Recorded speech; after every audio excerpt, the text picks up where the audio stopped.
All right, hello and welcome everybody. We are bringing you match 3 of the night between Canisius College and St. Peter's University. St. Peter's has been a pretty dominant team, only dropping one match thus far. And today they're going to be going up against Canisius, who is another very solid lineup. Ricardo for St. Peter's has consistently been one of their top performing players. So we will have to see if he is able to start them off strong, because he will be the player they are sending in first, going up against KC from Canisius College. And with me, I have a recent graduate from Canisius College, so I'm sure you've got some great information to give me about this lineup. Casey is the captain of this Canisius roster. He is the go-to guy. He is a Pikachu player, mainly. I'm interested to see if he sticks with Pikachu here against Ricardo, because Ricardo is typically a Falcon player, which plays to Pikachu's favor, but we do know Ricardo also has some pocket picks like a Mario or Terry that he can switch to, but it seems like both of them are going to be sticking to their mains, and this stage, I think, along with the matchup, plays into Casey's favor. Casey is very consistent with Pikachu's combos, especially things like drag down Nair and drag down back air. We'll see if he's able to connect those throughout this match, especially on a volatile stage like FD. Yeah, especially I think Pikachu has a very nice time against characters who don't have disjoints, right?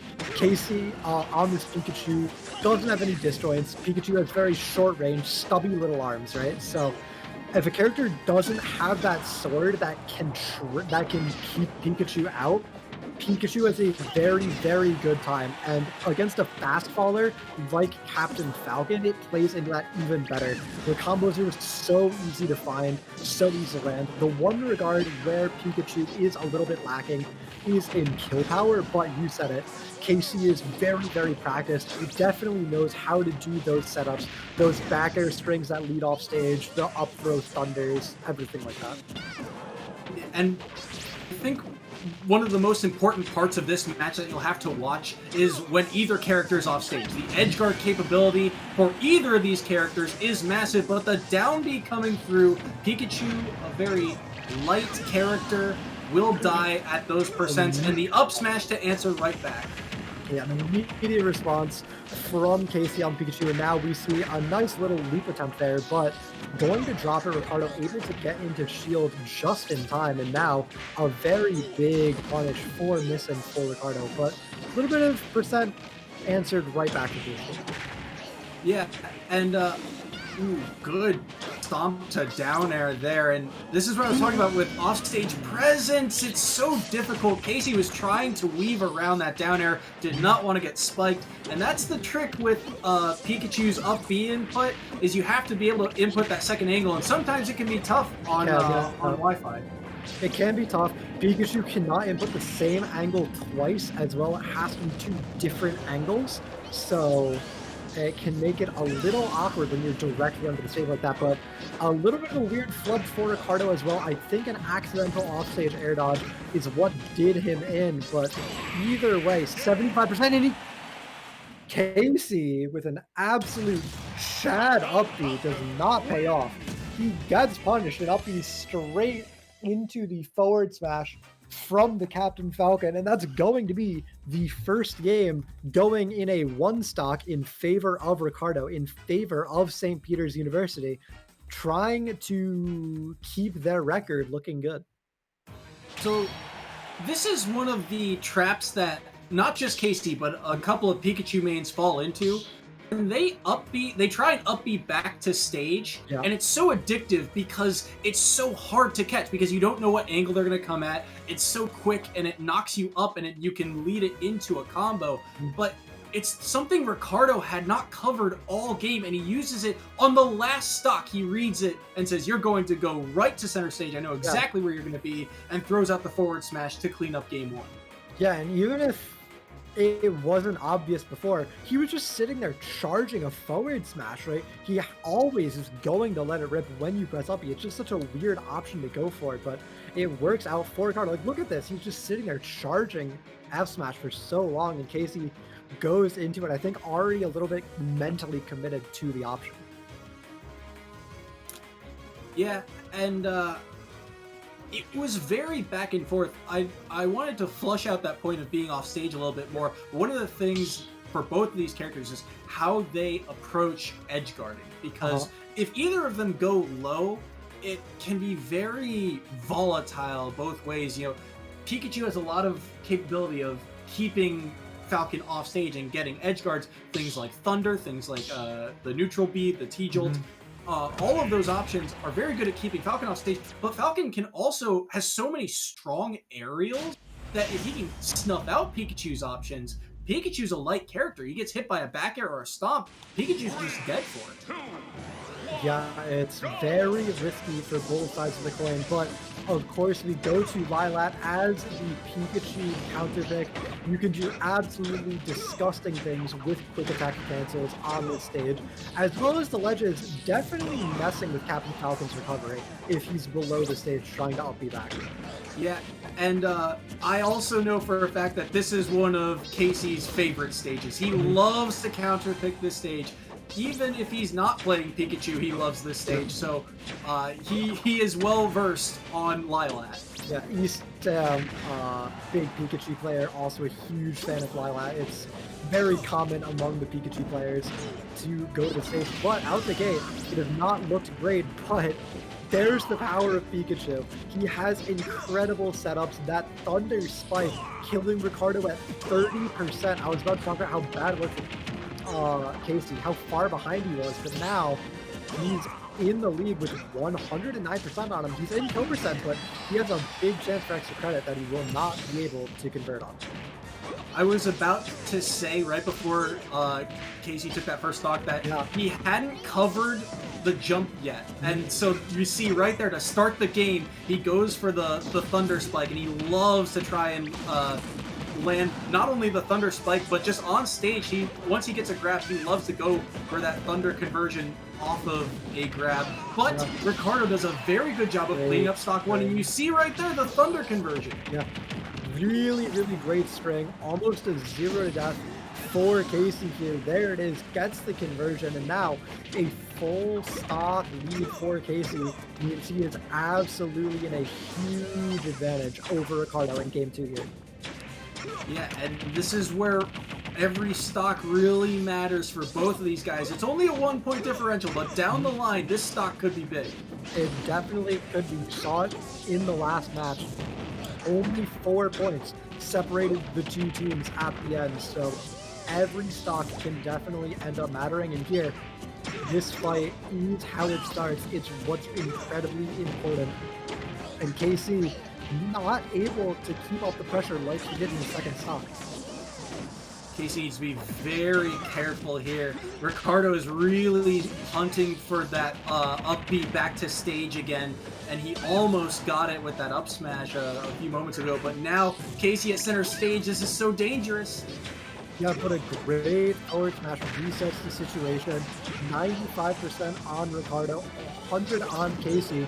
Starting to build rage with another stock to work with. It's a very scary position to be in for Ricardo, especially when you know you need to take this stock. You need to make every point matter. The pressure is really on for Ricardo here. And the other thing here too, ooh, the dash attack gonna take it. The headbutt is something that Casey has not thrown out all set, and it was something I was also gonna bring up. He loves to just hold on to that move and wait. And then eventually he'll throw it out when he knows that it's going to either kill or come close to killing. And right there, he's going to use it to be able to take care of game 2. I was going to mention that it felt like Ricardo, after that first stock where he got spiked by Thunder, was kind of scared to jump. And he did a very good job of using just about every option that wasn't jump out of disadvantage. Yeah, it really felt like it absolutely reset the momentum into Casey's favor. It felt like it just put a mental check on Ricardo where he was just so scared to do so many things, and it really, really limited him and let Casey kind of do whatever he wanted.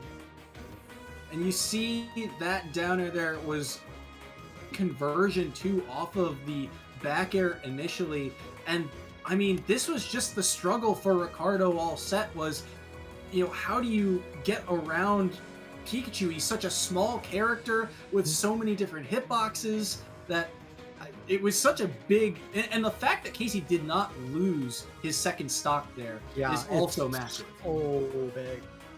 It's so rare that you see somebody win game one and then lose game two in a two stock in this format. It happens so infrequently, but I guess it was the case here. Lilat, the counter pick, really paying off for Casey. He won big on that stage, but now it's going to be Ricardo's counter pick. And where do you think he will take the Pikachu in this matchup?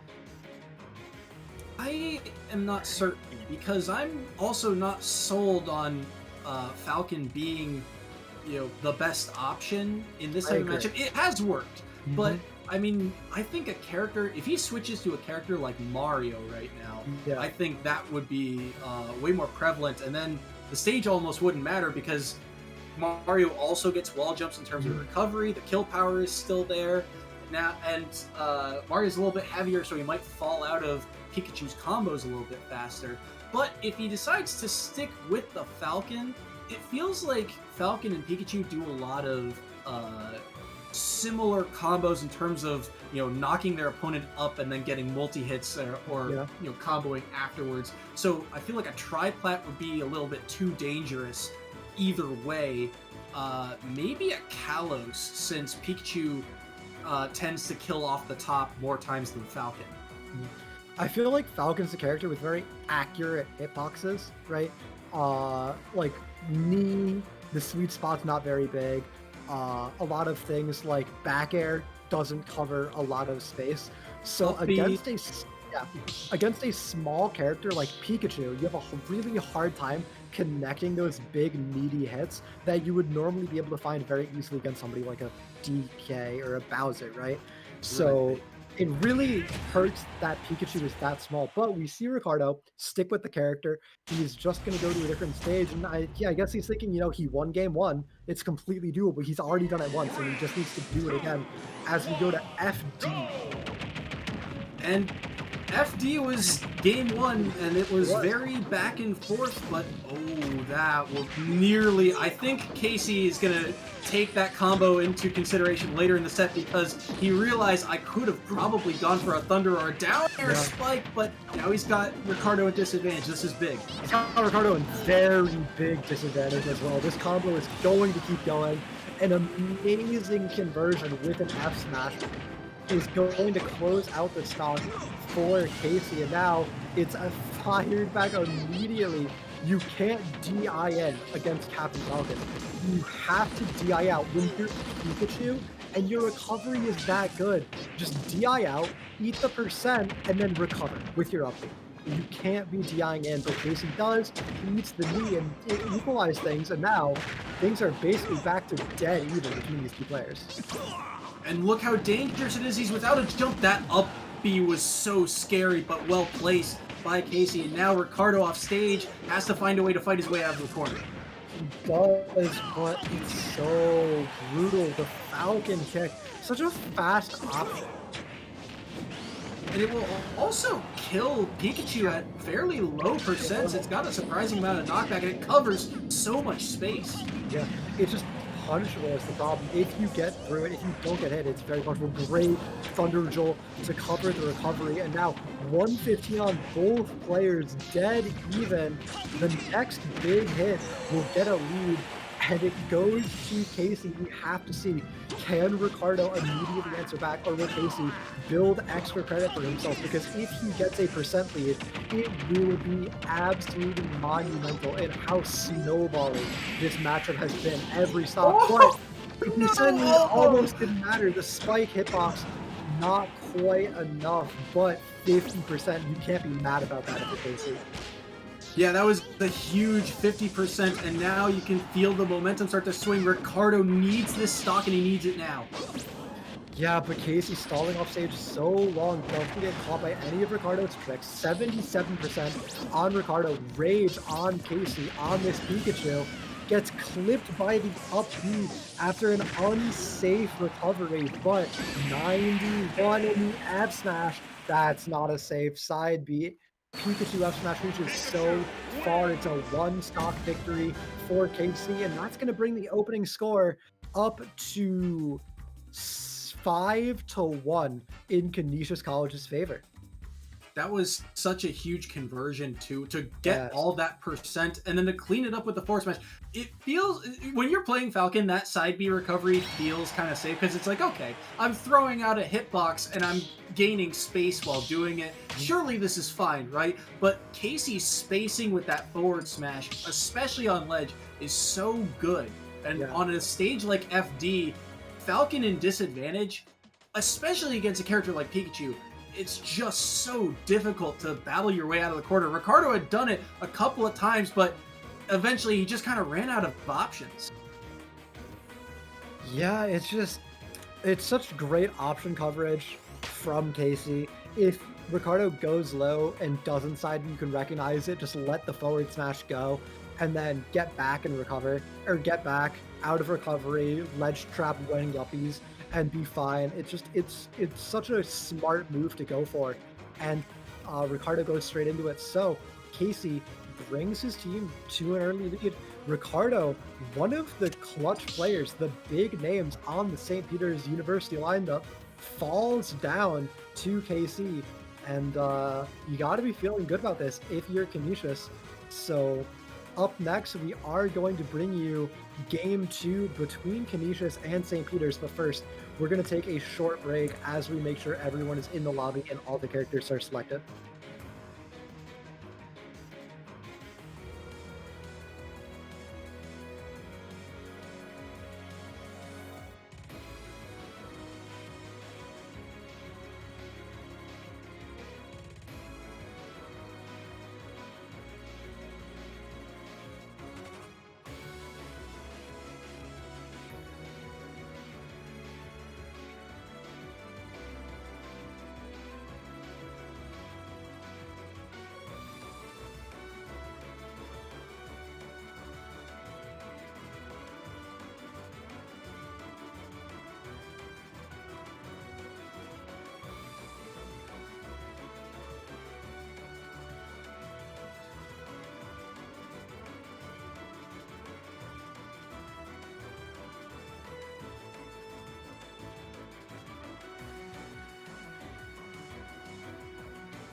All right, hello everybody. We are back with Koofy going up against Flapjack. Flapjack, representing Canisius, going up against Koofy from St. Peter's. Now, Koofy is an absolutely godlike. No. Well, Koofy is an absolute godlike DDD player, but I don't know if we're gonna get to see him play right now. Going up against Flapjack on the Crom, and well, welcome back. I think we're about to cut to a quick break, everybody. I'm sorry to bring you the news. There's not a whole lot we can do when Nintendo Online decides to make that happen to us, but we will bring you the results of this match when it finishes in probably about 4 minutes.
All right, hello, welcome back, everybody. Really sorry about the interruption. Not a whole lot that we on the broadcast team can do about it, but we do have the information that it was Flapjack, the Crom player, winning 2 stocks to 0 over Koofy on the DDD. That's about how I'd expect that to play out. The matchup definitely does not look good for DDD in my head, but that does mean it is 2 more points going the way of Canisius College, bringing the total score up to 7-1, and St. Peter's University might be shaking a little bit as we prep to go into Game 2 between Flapjack and Koofy. And we kind of mentioned this too, that Koofy and Flapjack are 2 more heavy hitters on this roster, right? So for St. Peter's to fall in the first set and in Game 1 of the second set, it's got to be a little worrisome for them. Yeah, Koofy last week beat a Falco, which might be DDD's like literal worst matchup. It's like doomsday bad. And Koofy was able to come out on top. So losing 2-0, not even just like a close loss, like he lost to Flapjack, could spell some very serious trouble for this St. Peter's University lineup going forward. If it's another 2 stock victory for Flapjack and the point total goes to 11-1, it's dire straits for St. Peter's. Yeah, and Flapjack for Canisius, I mean, credit where credit's due. Two-stocking Kofi is no small feat. But I want to talk about Flapjack a little bit because he is one of the rising stars of this team. He joined the league last year, and ever since he came in, he has been, one of the hottest performers, hottest performers of this league, and he has been he's adapted his playstyle also too. One of the things you'll note if you watch some of his past sets, that this season, he didn't do this last season, but this season he'll do a lot more B reverses with things like his neutral B and his side B and bounce them in the air. And so if we get to see this next match between the two of them, look for that in the second set. Yeah, very, very good to look out for, especially in a matchup like this, where you need to keep your movement fresh, you need to keep things mixed up. It's very important. We go on to Pokemon Stadium 2, which is a map that I think definitely favors the Chrom in this matchup, even though it was the DBE's counter pick. It gives the DBE space to run away and throw Gordo, but with how big it is, I feel like it's just going to dictate the pace in Chrom's favor. It can always be the Chrom choosing when to make engagements happen. And speaking of choosing engagements, it's 120 to 0% as Flapjack comes out the gate absolutely stomping Kofi on the ledge. Yeah, Flapjack's control of the stage right now is second to none, especially against Kofi. But that up B gonna be able to get Kofi back into the game. And I was gonna talk about how Gordos can be super pertinent in this matchup because Flapjack will have to weave around them, but Flapjack has so many moves that can kill, and the dash attack from DDD deceptively strong, especially close to the ledge, and Kofi just like that evens up the game. Oh my god.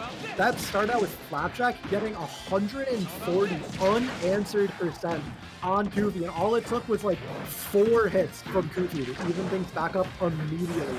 That dash attack is such a powerful option, and Kofi is one of the best players I've ever seen at really exploiting it. Well, that down B a little suspect. I think he might have thought Kofi was going to go back to stage again rather than grab ledge. But one of the things you'll also want to look for, and you've already seen it a couple times, especially at early percents, is Flapjack's up B out of shield. You can count, on both hands the number of times that he will do this option. But that forward tilt, but the forward tilt is also one of Chrom's best ways to clean up stocks. You already see him putting it to use. Yeah, really great. And while we were talking, we saw Flapjack take a stock, already 41% onto Kofi's second stock. Really ambitious forward smash lead, but not getting punched because of Kofi's low mobility. He was still stuck in disadvantage, and now trying to get off ledge against a Chrom is hard. And when you're trying to do it as a DDD, it is even harder. Oh no! My god! Flapjack ended it. Why is Kofi down there? So here's what I was gonna say. As soon as you were done making your point, I could tell Flapjack was hunting for a spike. He wanted it so badly, and right here the weave. Yeah. And I knew the second he was down there, I was like, Flapjack's not gonna grab the ledge. He's never gonna grab the ledge there. Why would you ever grab the ledge when you can just secure the set right then and there? And I mean, what else can we say? A dominating 2-stock from Flapjack. Yeah, that was really, really clean by Flapjack. Oh my god. Great awareness to see Kofi going low and know that, like, this Gordo, if he tried to go to stage, the Gordo already caught him once. He wasn't making back to stage. He just had to spam up and hope it connected, and it did. And that's going to be 11 to 1 in Canisius' favor. I see now why Kofi went down there. If he hits the Gordo... So, what happened was, he throws the Gordo to try and knock Chrom back off stage. The forward air that he went for, that he dipped down low for, would have secured the stock. But the issue is Chrom's up B has armor, and so I don't think it ever came into play there because I think Flapjack was able to weave around the Gordo. even if he didn't, I think the armor would have helped him get through it, and he's already down there. So he just, instead of trying to go for ledge, just comes straight back down and secures his side. For sure, but the scoreline now at 11-1 means critically more than an 8-point lead for Canisius College. It's a 10-point lead, which means St. Peter University has a high hill to climb. And coming up next is Azumi, who, if I remember correctly, might be the weakest link on this St. Peter's lineup. Not quite, but still definitely not their hardest hitter, going up against MKL Rising, which means the pressure is really on to perform for these St. Peter's University's players. Their two big hitters have come in and they have both fallen. The rest of the team needs to step up, and we're going to come back after a short break once we get these players into the lobby and see if they will be able to make it happen.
Okay, hello and welcome back, everybody. We are bringing you the very critical Game 3 between the Canisius College lineup and St. Peter's University. We have Azumi going up against Weebson, and now with an 11-1 point differential. If Canisius College's Weebson wins this game, he wins this match. He will almost certainly be locking St. Peter's University out of the match and almost guaranteeing their defeat. So the pressure is very much on St. Peter's University to make it happen for themselves here. It's on Azumi to find the lead, and out the gate, he is getting it for himself so far. Yeah, and Fox, a very consistent character. You know exactly what you're getting when you get a Fox on screen. You're gonna get some nairs, dash attacks, and his kill move is that up smash move, or really any of his smash attacks. But that's going to be the struggle for Weebson, as finding a way in on Fox when he's so mobile, so fast, and throws out so many moves.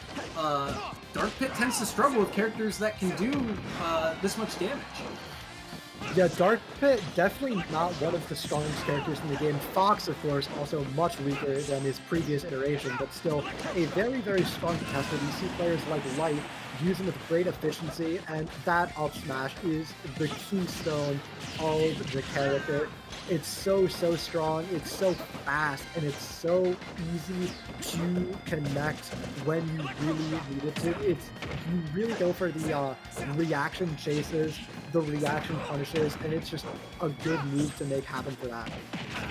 And one of the struggles for Weebson here is that it seems to me that once he's trying to win neutral, he goes for something a little extra committal, something like a forward smash like that you just saw, or those side Bs. And if they land, it's good. But the issue is they're so hard to land. It's such a committal move that characters like Fox are just going to eat that up with a shield. Yeah, for sure. And we see it already, a really big lead for Zumi. He dies. He's already built 76% on to the second stock of Leapson, which means he has so much room to work with. 114 will certainly be kill percent, and Azumi still sitting at 0 means he is going to be looking for the kill. Yeah, and another struggle here for Weepson is trying to find a way down. Fox juggle you for days with that up air, and so Weepson, you know, he has all the jumps in the world, but finding a way down outside of an air dodge or a down air is not the easiest thing to do. Yeah, Pitt very infamously not great at getting out of disadvantage.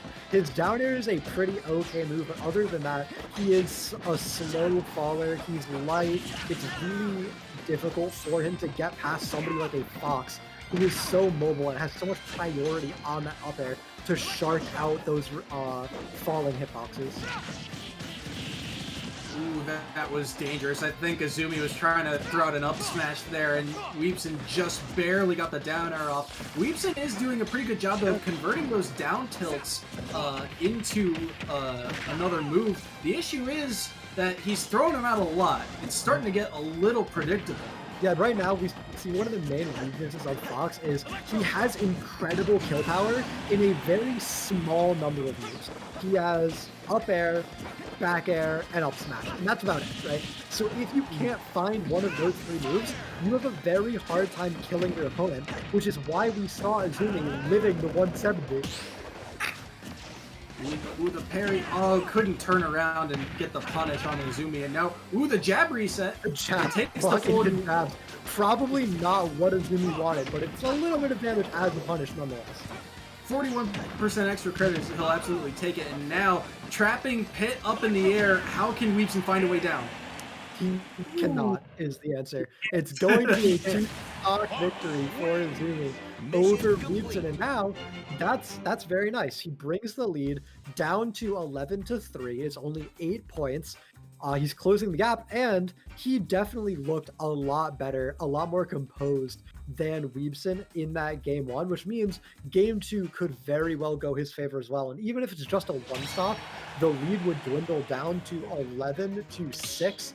Only 5 points with 2 sets left to play is very reasonable.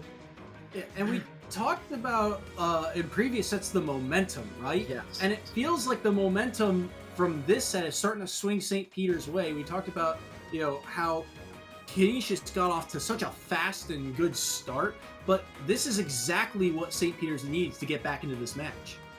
It is, yeah. You need your middle player to get the win so no one else gets demoralized. You need it to keep your team's mental in the game, keep everyone focused, keep everyone sharp, and Azumi is coming in perfectly to do just that. But that being said, if Weepson cleans up his neutral a little bit, finds more of those disjointed approach tools like the Nair, like the Fair, and can find big combos out of it, it could swing back his way.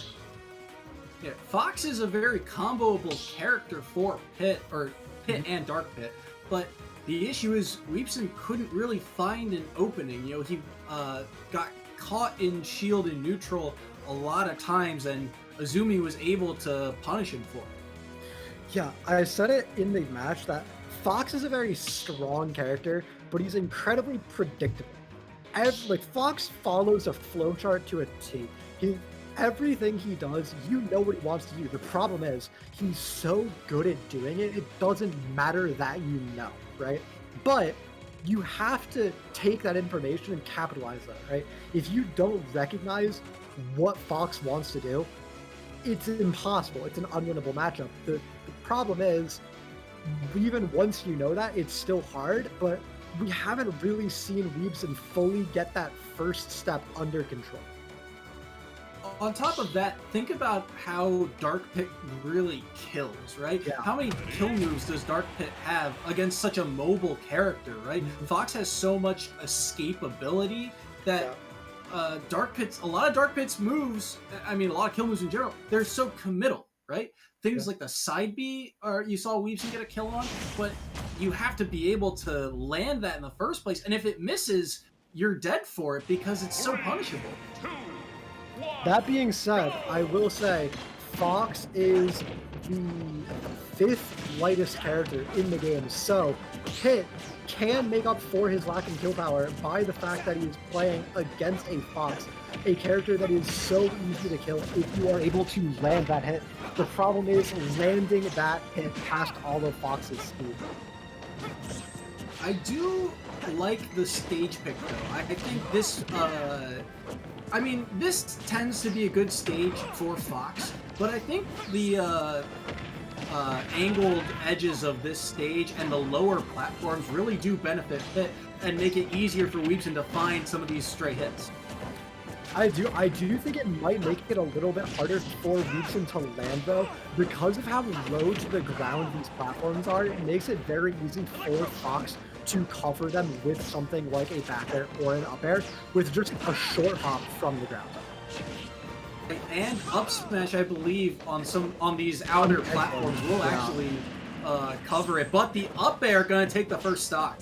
Yeah, great call out on the drift from Azumi means he will get the up air, get the first stock, and now only 61% on him.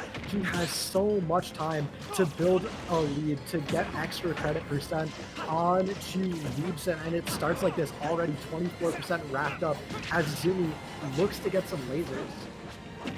Yeah, and lasers are going to be key because Fox on this type of stage, it seems like a small stage, but Fox is so fast that he can run away for forever. So if he wanted to, he could camp out Weebson right now and rack up just a bunch of percent with lasers, but that jab also going to be very good at racking up some percent. 13 right there. And Weebson, you see, again, he's throwing out these side Bs that's so committal, and it's just out of reach every time he throws it out. I don't think we've seen a single one connect. It's such a weird option. It's typically a move saved for hard reads, great in there to cover the ledge. There's really only one option for the Fox there, so it's great awareness to realize that and go for it. You see a side B connect there, but how many had to miss for that one to connect, you know? Yeah, and it's part of the learning process for Weebson. Weebson is an underclassman at Canisius, new to the league, so this is a big moment for him. Mm-hmm. Yeah, even if he's able to keep the stock count low and clutch things out for himself, it'll be great. But he was able to take the stock off of Izumi. Now he's finding a little bit of percent for himself. He's stuck in disadvantage, but he's evening things up. A good F smash deals 20% as well, and it's not looking that bad for Weebson. He's really looking to make it work right now. There's a good effort there to get out of the corner at first, but now finding that back air, Azumi's back in advantage, and how does Weebson get back out of this corner? With that forward air, I guess, poking into the shield, Azumi dropping it a little bit early, and now percent almost dead even between these two players. It feels like both of these players are kind of hunting for a kill move both ways. Oh, right there, he almost saw a great tech from Azumi to avoid that F smash. Really great tech, and now it's actually Weebson taking the lead once again for himself. The first time in the entire set, I think, where he's been in the lead over Azumi. And Azumi going for a crazy offstage option, probably misinputting some drift there, but he finds a very quick up smash kill. And now at 150, he's in danger, but he has this rage. He can make a big combo happen onto Weebson, build up some great extra percent, while Azumi can't combo into any kills. Azumi gets sent too far. Yeah, and I think Weebson wanted to go off an edge guard there, but Fox too fast to get back to the ledge. Weebson doing a nice job of landing some of these arrows and making it difficult, but great job by Azumi to get back. Yeah, the Lilac change is making it so it's a lot harder to get Pineapple under the stage. The straight up up B lets Azumi make it back, but you can't survive that forward throw at 200%. That being said, 52% is the lead. It's not insurmountable, but if you keep getting comboed by Azumi here, it's going to look worse and worse. Now, 82, you're probably in up smash percent if you are the Pit, if you are Weebson here. So you have to be incredibly careful. And I think Azumi is starting to scout out some of these rolls in neutral. Watch out for an up smash read, especially at a percent like this. Absolutely. It's so important to mix things up, and we're not quite seeing enough of that from Leaps. And the ledge pressure being reset, Azumi is absolutely just sharking in up air or an up smash. He wants it so bad. We see him running back and forth, trying to find a chase down option, but not able to find it yet. 140%. That's Rage on pit. Oh, that has to be the death. He didn't clip the ledge, but it was a down smash instead of an up smash. So we see Leapson surviving a little longer, but only 40% on Azumi means there it is. Yeah, the kill had to be coming soon.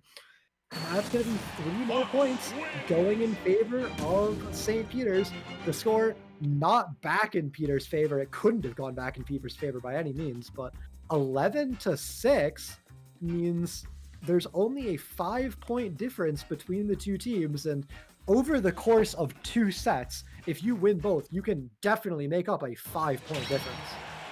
Yeah, and good stuff to Azumi, you know, capitalizing on a lot of the overcommitments made by Weebson, and just right at the end there, it felt like, especially in that second stock, that both of them were kind of hunting for a kill move, and that, you know, Weebson just got a little overextended, and Azumi was able to punish him for it. And then what Azumi did really well, that really gave him the edge in this, was, you know, playing at high percents, dancing around the invincibility, and then racking up that extra credit. The extra 40 to 50% doesn't seem like much because it's not insurmountable, but that was the huge difference, because now all of a sudden, you know, 1 or 2 hits go one way or the other, and it's either even or the lead gets extended by so much. It definitely adds up very, very quickly. Really great stuff from Azumi, bringing St. Peter's University off the brink. They're now back into it. They're not in the lead. They're still behind by 5 points, which is a pretty good margin, but it's completely doable. And we're going to go to a quick break here while we get... Oh, never mind. It actually sounds like they're in the arena already. Both these teams are going so fast, so I think... Oh, that was a... Never mind, that was a leave. So we are, in fact, going to cut to a quick break. We'll be back in just a few minutes to bring you the next matchup, and this is proving to be a little bit closer of a set than it might have seemed after the first 2 matches, so make sure to stay tuned and see how it goes.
Hello and welcome back. A quick little break. These players are being very nice and cooperative. They're going really quick, getting in and out of the lobby. So up next, we have 5 point for St. Peter's University going up against a Fly from Canisius. And I have some insider information that a Fly is a Game & Watch player, and we see quite a lot of those in EGF.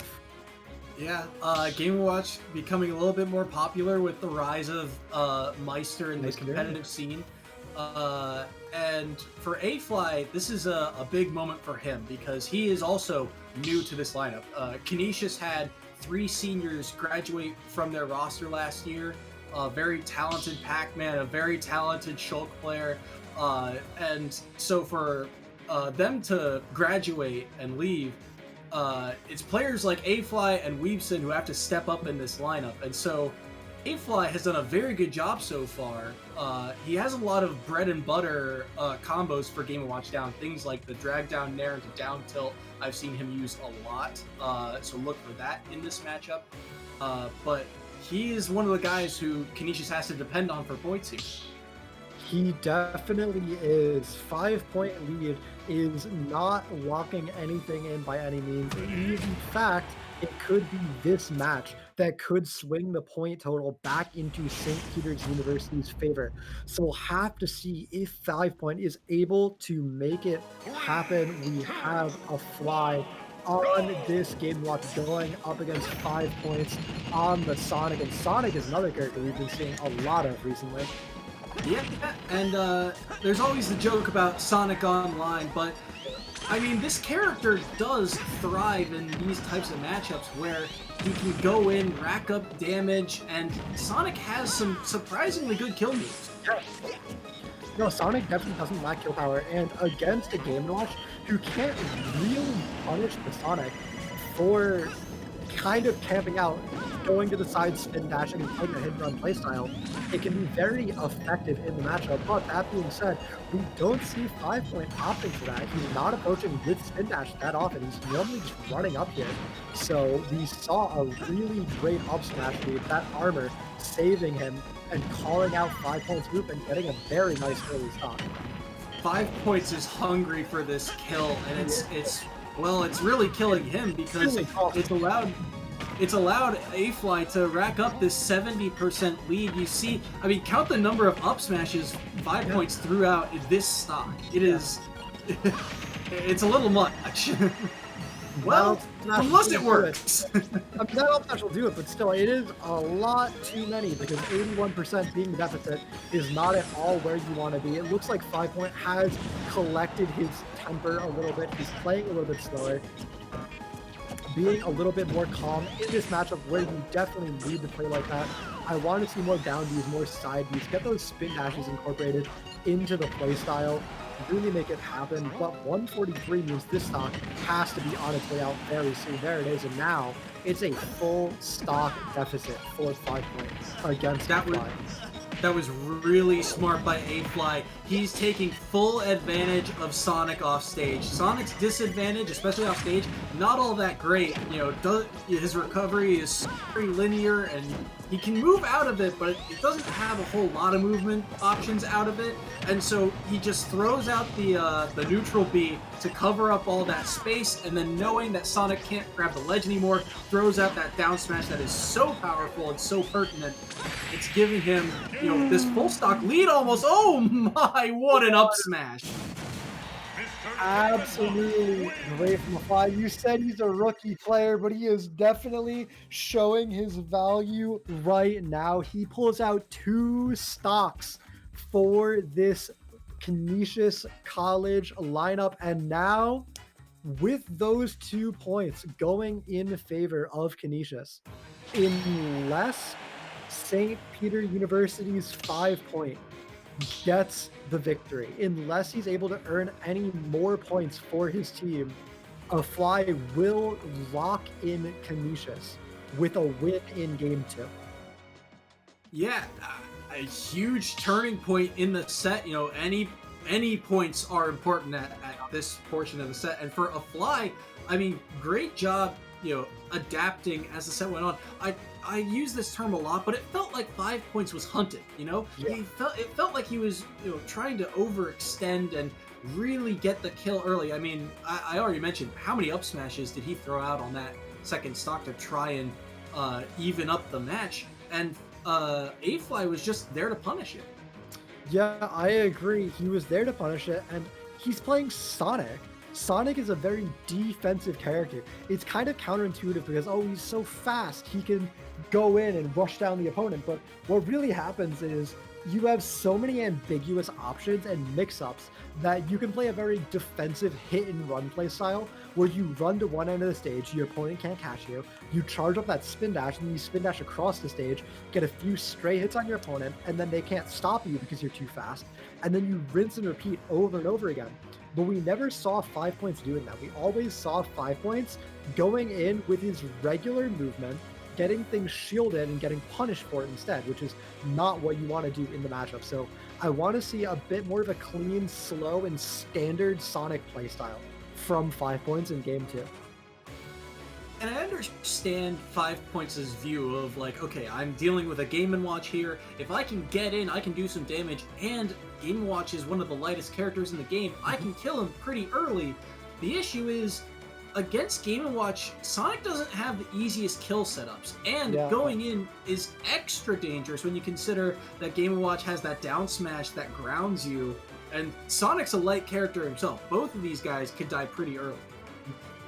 Yeah, for sure. Both these characters are incredibly light, and that up B out of shield means you need to be punishing Game & Watch perfectly. You need to be spacing your options immaculately, or else you will fall prey to that incredibly powerful defensive option. And we see a character switch from 5 Point, opting for a Lucas instead of a Sonic. Very interesting.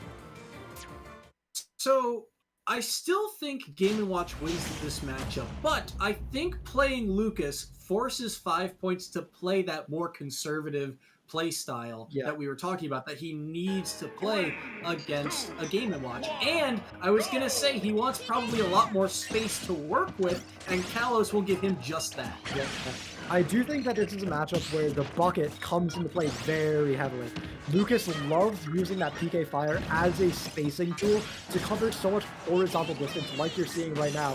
And the bucket is very, very limiting. Oh, okay. That's a 0-60 combo right there. Take notes, kids. Yeah, one bucket catching that neutral B. That neutral B, very powerful, and has the freeze ability on it, but oh my god, that was bucket, and it is potent in the matchup, that's for sure. That being said, 5 Points is still up in the matchup. He is still out to an early lead because of the great neutral that he has been playing.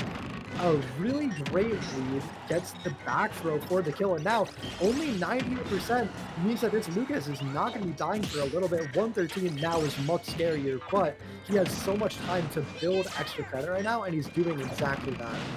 And this just goes to show how important stage control is, because the second that A-Fly lost stage control, he lost his stock. He overextended and couldn't get back to center stage. And on top of this, 5 Points is doing a very good job of mitigating how he died last time. Ooh, okay, he had his air dodge. That could have been dangerous, but it does not matter. That up smash has so much range on it, and it is so powerful. It's going to give 5 Points the, well, one stock lead now. And 5 Points is looking so much more comfortable on this Lucas. I think 5 Points is definitely a Lucas player who is just trying out Sonic, saw it didn't work, and went back to the real name, because this Lucas looks clean. It looks practiced. His movement is great. All of his spacing has been very, very solid. He has his combos down, and it's completely night and day from game 1. Yeah, and also, I want to point out that we saw last set, I was able to take 2 of his stocks via up smash. That has been almost mitigated completely this set, because Lucas has so much more agency through the air that it's so much harder to land those up smashes, but the forward smash will take the second stock, and now we're in a last stock situation, but 88% is not going to be easy to overcome. Lucas has so much kill power as well. 100% versus the Lucas as Game & Watch. Anything will kill him. That up smash is so big. That up smash has to be one of the most powerful in the game, right? Like, it just covers so much space and does so much knockback that it has to be, right? Look at how high up this is. In this replay, like, oh my, what is that? He even so fades, too. Yeah. Fly is trying to fade away from that, and he couldn't get away from it. It's so powerful, but it is only 1 point going back in 5 Points' favor. And now we're going to be going to a Fly's counter pick. And with that, game being so close between the two players, on the counter pick for a fly, I could definitely see it going his way. Yeah, I'm curious to see what stage selection we get, because it felt like these were two winnable matchups for a fly, and he was able to win game one, but game two, 5 points just completely turned it around. And I think part of that was, I think A-Fly, in the very first stock at least, got overextended way too hard. He really wanted to try and close out the set, and he bit the dirt for it. Honestly, it kind of felt like he wasn't respecting the Lucas. I think he was a little too hype after beating that Sonic so convincingly that he wasn't really respecting his opponent too much, because toward the end of that second game, he was looking a lot cleaner. It looked like he kind of composed himself and reminded himself to play smart. So we'll have to see if he can keep that mentality going into game 3 here.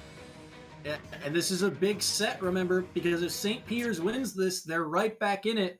But if Canisius wins, it might just be a little too much for... If Canisius wins, they guarantee victory. It is a guaranteed victory. Oh, yeah, okay, yeah.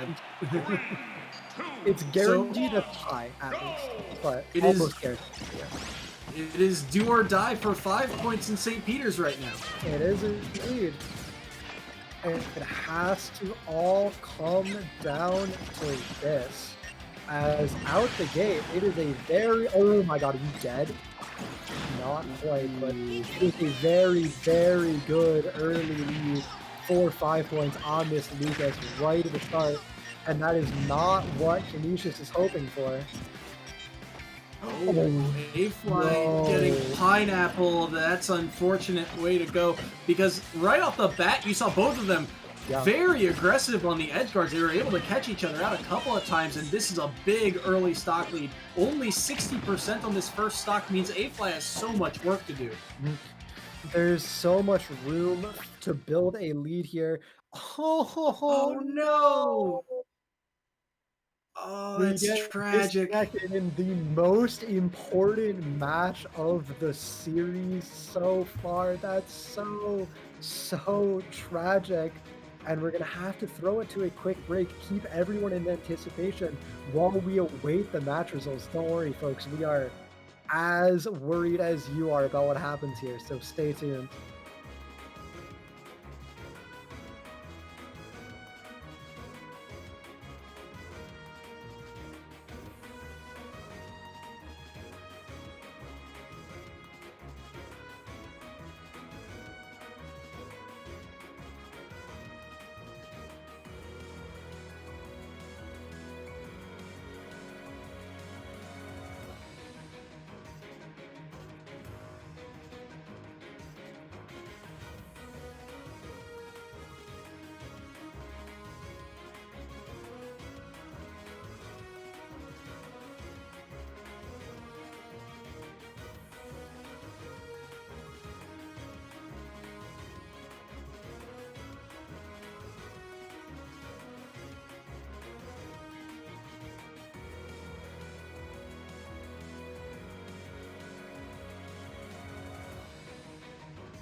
All right. Hello. Welcome back, everybody. The match is over. I should say the game is over. The match is not over. We do have another set to bring you. 5 points.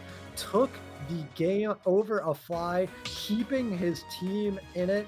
We haven't gotten the stock count for the match quite yet, but because 5 points won the set, he took the 2 points for himself and denied them from going over to Canisius College's lineup, meaning that the current score is at worst 13-10, and that is what it is. It was a one stock victory. I'm getting word. 13-10 is now the score, meaning it all comes down to the matchup between MKL Rising for Canisius College going up against Ramen for St. Peter's University. Both of these are relatively hard-hitting players. They are high-quality players, and with only 3 points meaning the difference between the two teams, it will almost certainly come down to whoever wins the set. Points will not matter. It's just the set winner will walk away the victor. Yeah, and Canisius is no stranger to these types of close matchups. I mean, I believe it was in week 3 or 4. They actually ended up tying with Quinnipiac, another team in this league that's had some success, and they actually went to overtime against them. So Canisius, no stranger to these close sets, and MKL Rising being their last player, it's a lot of pressure for him. He has been on this roster for a while, and it is now that he is getting his chance to shine. He is their Nest player who he has had his moments, especially last season against teams like Marist and I believe Fairfield, where he had pop-off games, 3 stocks. But he also had games last year where he fell short once or twice, could have gotten a little bit extra, a little overextended. So it'll be an interesting Game 5 to see. As you said, Ramen on the other side, another consistent player for the St. Peter's roster. Yeah, Ramen is a Robin player. Always a joy to cast with Ramen the Robin. But he is very solid. We saw another incredibly good Robin player earlier today. I believe it was Outer Rim. It was Outer Rim on the Robin. Absolutely destroyed on the character. Showed what the character is capable of doing. We'll have to see if Ramen is able to pull it off in the same way. I don't think I've been as impressed by Ramen as I have by Outer Rim, but that's no shade to Ramen. Ramen is an incredibly good Ramen player in his own right, so it's going to be a very, very interesting matchup between MKL Rising the Nest and Ramen the Robin coming up very soon. And I will say, MKL Rising has had some practice against Robin players. There was a Robin player at Canisius who I believe could not make today's matchup, but he was a very consistent player in the lineup last season, so he is no stranger to this type of matchup. Honestly, anyone playing EGF has a lot of experience against Robin. We have a disproportionate number of them playing in our league. I don't know what it is that attracted them, but they are here. Between Robins, Robs, it's Sonics, Ness. So many. We see a fair amount of Ness and even Lucas too, as you saw with 5 points. So we're just kind of waiting to get into this, 5th set, and it is, the most pivotal. Absolutely. We just had another very close set last match, if I remember correctly, as well. It all came down to the matchup between Maze and S-Rice in the end. And now this time, once again, we are bringing you a nail biter. Set 5 determines the winner. 3 points is the difference going into it. And these players are taking a while to get into the lobby, so I think we are going to throw it to a quick 1 or 2 minute break just to stew up the tension while we wait.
Hello, everyone. Welcome back to this absolutely pivotal set 5 between MKL Rising and Ramen.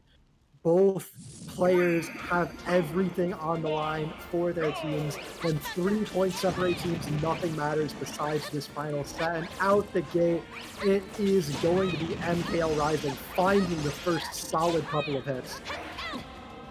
And FD is going to be a very interesting stage selection for both of these characters because both of these characters love to go to the air and really trap each other up there.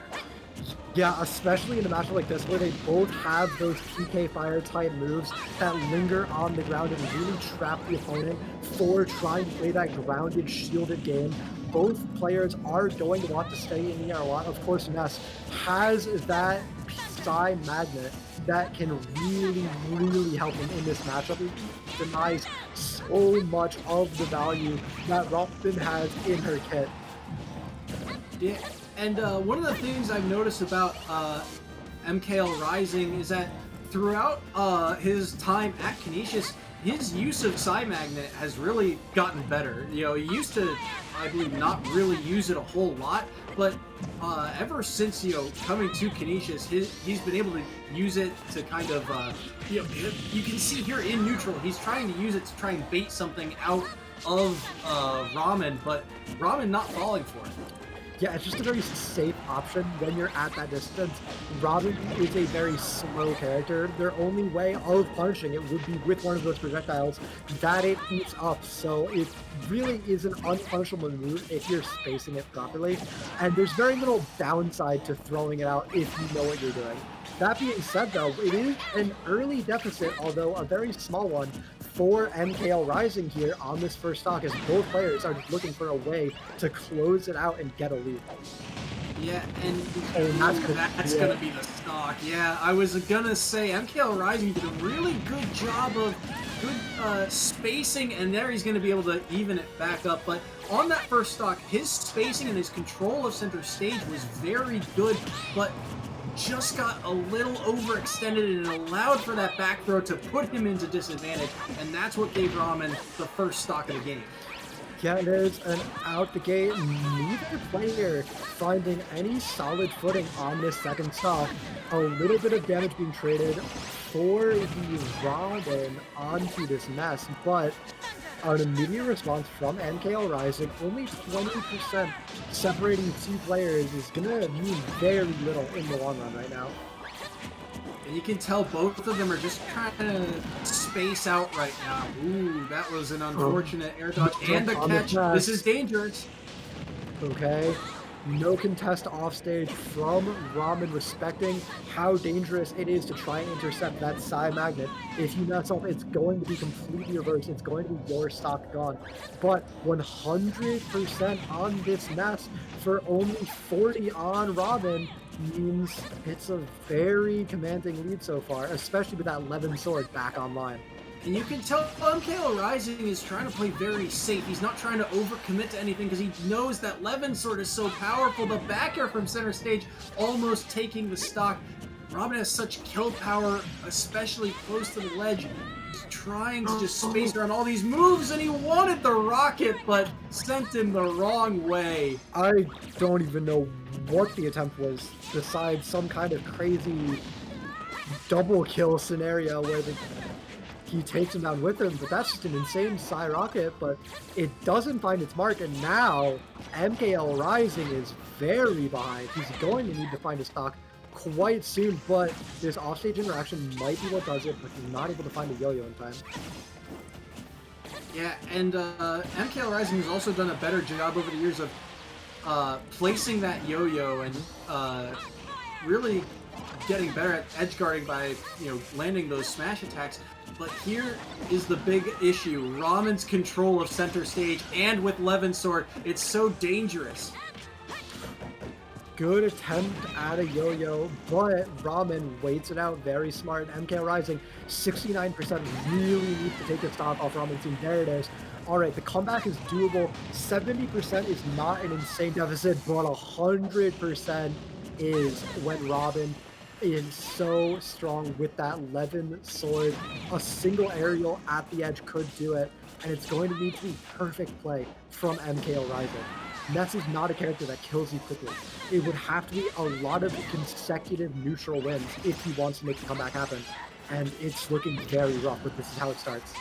What's even more dangerous is a Robin down smash will poke through the shield. And oh, that was a dangerous roll in. Doesn't get read. The jab's not going to kill either.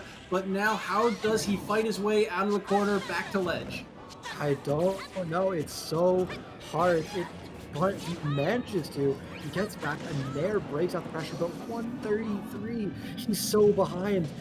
Robin needs to find a hit. This is huge opening, but there's no conversion. The great juggle. Robin has such a hard time landing past these PK Thunders, and now percent even. The yo-yo catches it in MKL Rising, clutches out the victory, gets a one stock for himself. He brings the difference up to 14-10, and now all of a sudden, a tie might even be possible for St. Peter's.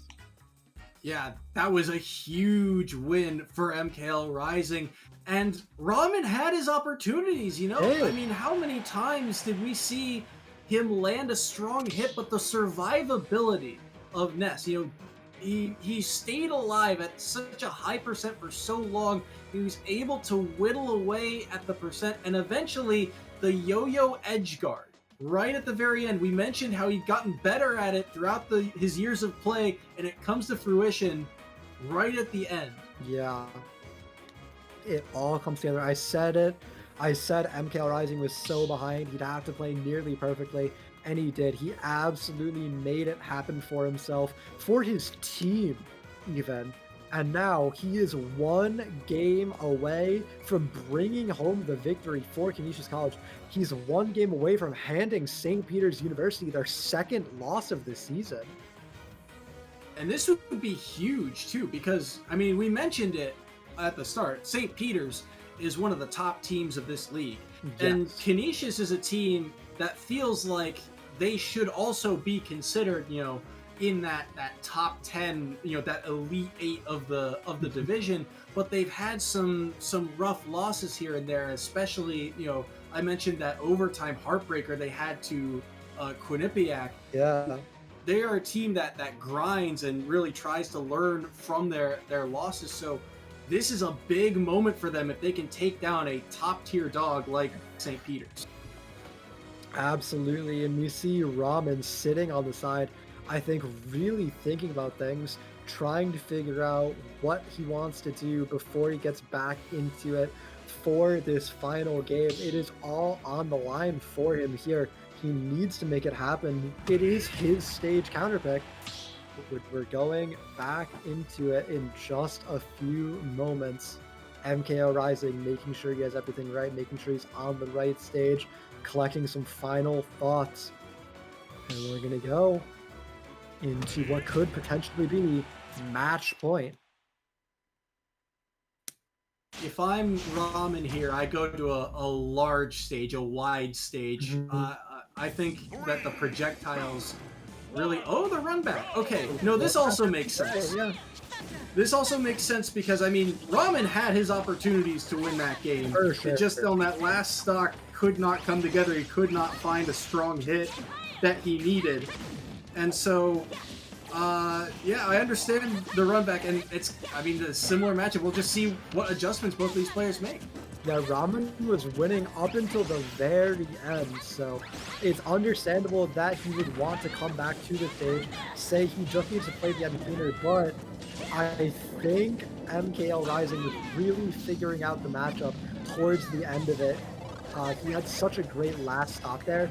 I think he might have just wanted to switch things up for Ramen, given how that last stock went, and with how this stock is starting as well, it looks like that might definitely be the case.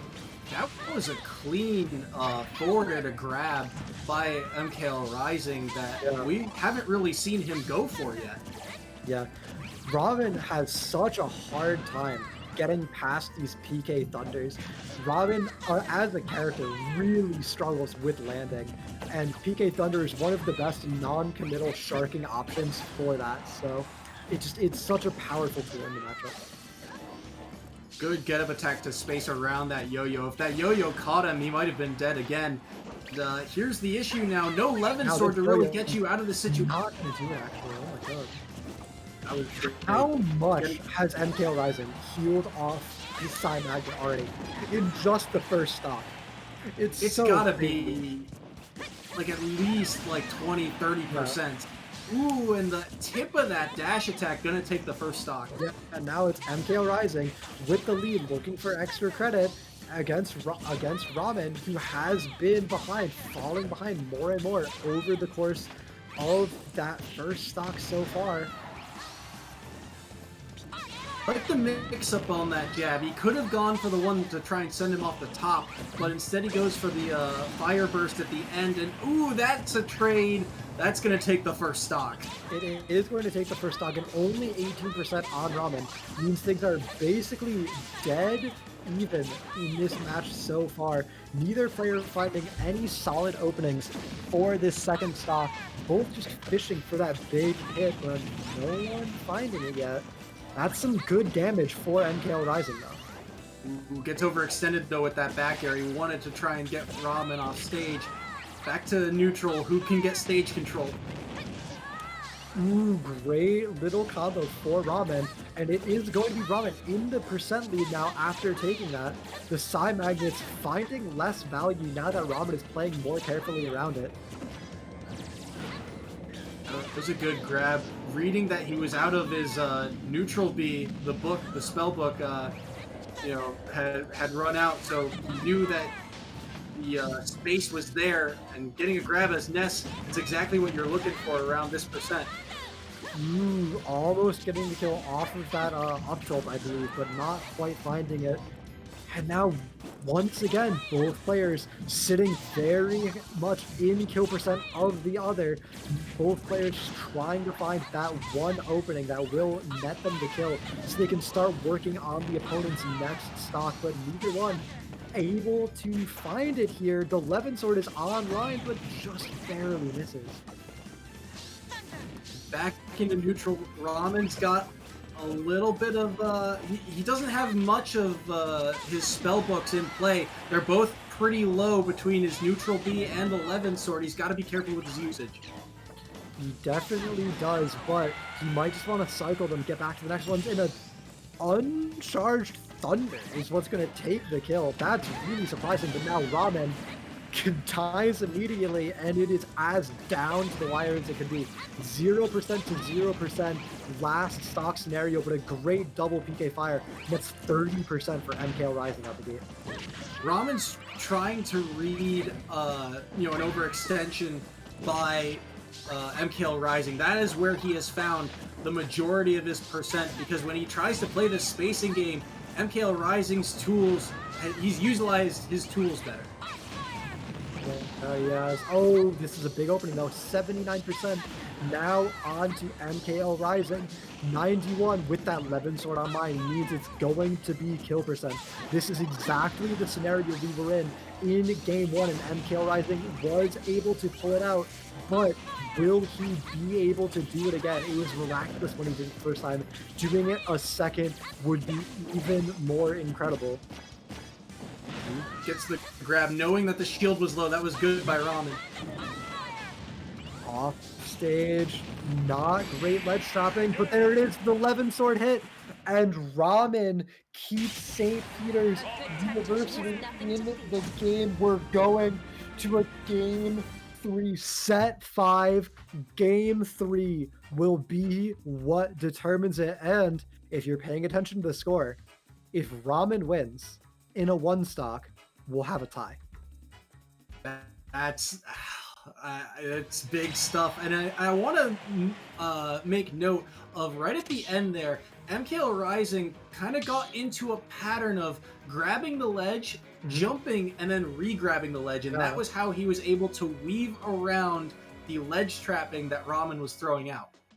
It's very dangerous, though, because that's how you get your hands poked at the ledge. That's how you get punished. If you grab the ledge twice, you don't refresh your invincibility, so you have to be incredibly careful.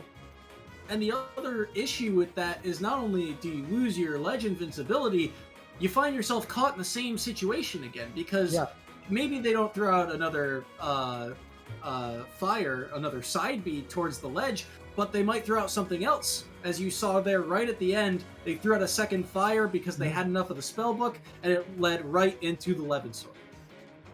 Yeah, what an absolute nail biter. This is the closest match we've had so far. Game 3, set 5, 3 points separating the players, which means it has to be a 2-stock for Ramen if he wants to guarantee victory for his team. And with how close everything has been, I don't see that happening. I think it's either MKL Rising wins or we go to a tiebreaker. It has been so back and forth, and I wonder now where they will go in terms of stage selection. We went to FD twice, and I feel like giving each other space is what either of them will like to do. I feel like both of them felt pretty good when it came down to throwing out projectiles and just trying to outspace their opponent, but that's also where they kind of found themselves in disadvantage. If they got overextended, it's this style, these two characters, very bait and punishy in this matchup. For sure.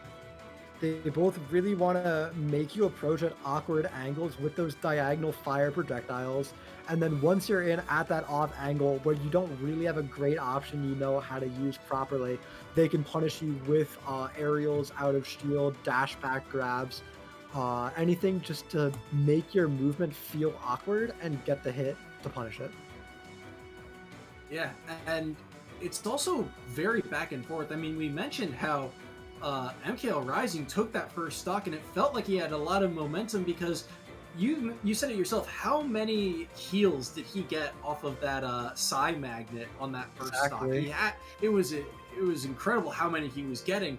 But I mean, towards the end of the match, Ramen stage control, and it feels like MKL Rising, because he's so floaty, has to be the one to kind of initiate and go in to try and get damage, and that is where Ramen has found some success, is catching him out and trying to get some kills. But we see a character switch. We do indeed. Captain Falcon getting pulled out from Ramen. Very surprising. I don't know if I've ever seen this before, but we'll have to see what happens. The stage pick was Pokemon Stadium 2, and Captain Falcon is definitely a character who can abuse the width of this stage with that incredible movement speed that he has on the ground. But out the gate, it is an early lead to MKL Rising that gets answered immediately. Yeah, and I think the reason you go Falcon here is solely for the combo ability. Ness can be comboed by this character all the way to like 0 to death in some cases. Ness is so light and floaty that every hit just tends to string together, and so any opening that Ramen finds is going to be massive. Yeah, and the pacing of the matchup is what's so important. I think MKL Rising definitely was getting very used to the slower playstyle of that previous matchup, so I don't know if he'll be able to adapt in time to really beat out this Captain Falcon, who's going to be in his face constantly. But so far, it looks like he's doing a pretty decent job at doing it, as percent are still even. Until that happens, I guess. We've brought it up before in previous Falcon matches. That down B is actually so good, but you have to throw it out so sparingly. But on the other hand, the yo-yo edge guard is even more important in this matchup. It is absolutely disgustingly powerful in this matchup. If you're off stage as Captain Falcon and the rest has time to set it up, you're almost guaranteed dead. You have to be so careful about it. But that being said, there is so much kill power on the side of the Falcon against the Ness as well that it balances out. Ramen went for a on the edge. I thought that was me. I thought I knew it was coming for sure. I think he's gonna put that one in the back pocket and say, okay, if he's gonna get up there, he's gonna DI that way again. Yeah, maybe we'll see it next time. But that's scenarios now where he's landed an up air into something, and now Ramen's exploding with a lead here.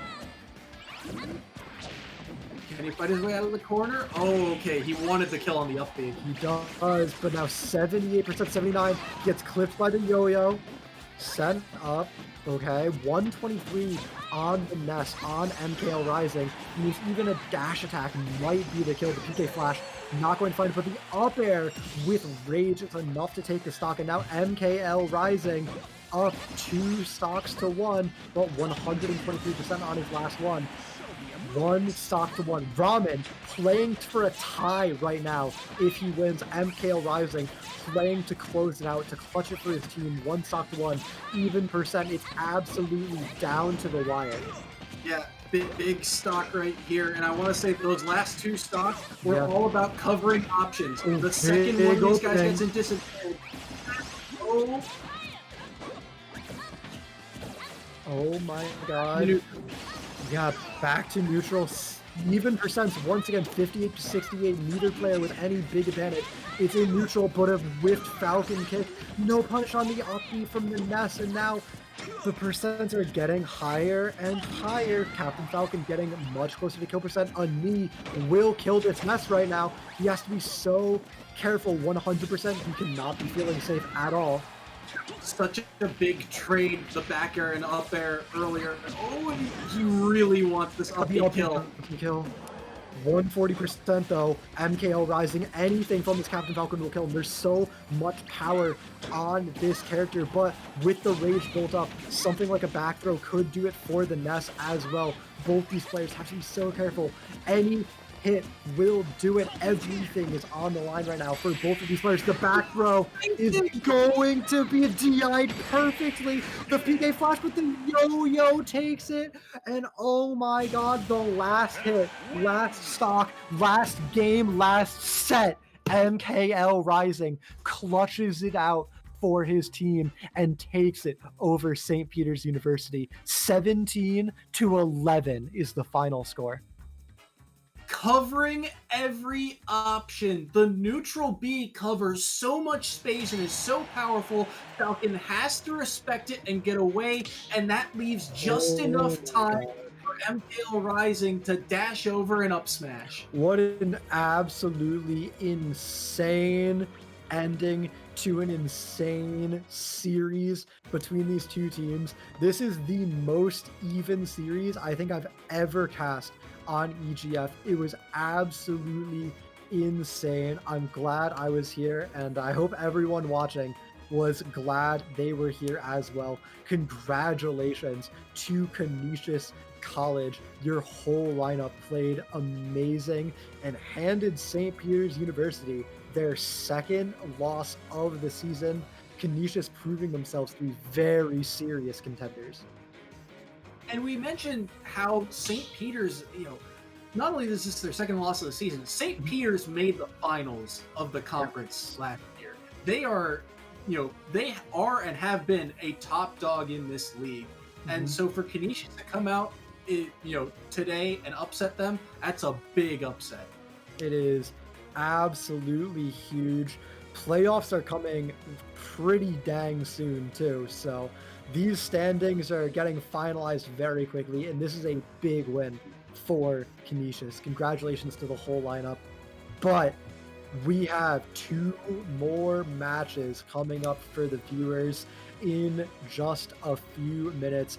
Up next, we have Wichita State University up against University of Colorado. But before we get to that, I would just like to say that if you guys are enjoying these matches, if you want to see more of what you just saw, make sure to follow the channel Official EGF on Twitch. Hit that follow button.